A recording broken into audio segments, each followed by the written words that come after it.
হোসেন স্টোরে গিয়েছিলাম, বললাম যে কিছু জিনিস নিয়ে যাই। এই যে চিনি নিয়েছি, মানে সাংসারিক জিনিস যা লাগে। সিমাই নিয়েছি, 2টা টিস্যু বক্স। কি করব, আসার সময় নিয়ে আসলাম, ভাবলাম যে একটু দেখি।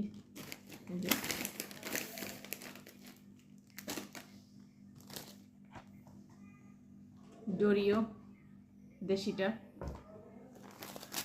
এই যে ডোরিও 2 প্যাকেট নিয়েছি।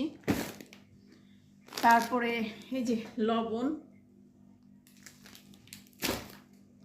কেননা আমার রান্নার চ্যানেল, এই কারণে সাংসারিক জিনিসই তো নিতে হবে। এই যে পাঁপড় নিয়েছি, প্যাকেট পাঁপড়।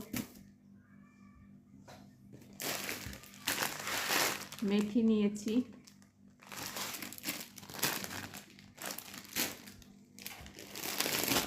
কফি নিয়েছি, ম্যাট কফি একটা নিয়েছি। তারপরে একে কি বলে, ময়ূরীর না কি বলে, হ্যাঁ এটা পানি দিয়ে ভিজিয়ে খেতে হয়। এই যে কুমড়ার বিচি, এটা আপনি ভেজেও খেতে পারেন, আবার এটা তেলও পাওয়া যায়। এটা অল্প নিয়েছি, কেননা খেতে ভালো লাগে না আমার কাছে। কাঠবাদাম 1 কেজি নিয়েছি।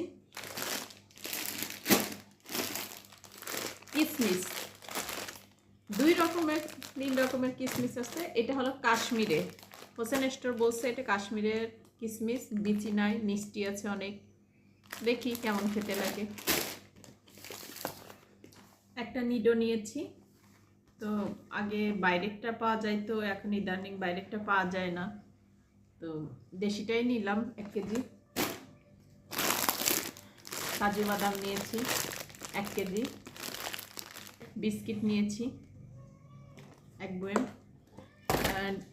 বিকেলবেলা একটু চাটার সাথে বিস্কিট খেতে ভালো লাগে।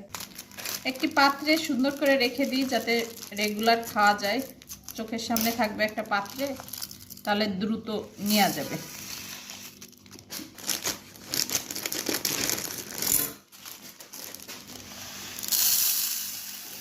মেথি কিন্তু অনেক উপকারী একটা জিনিস।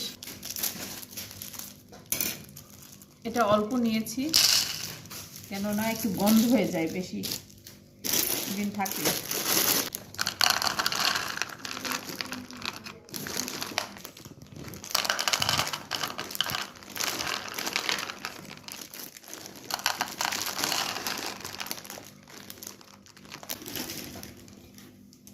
এই যে পুরো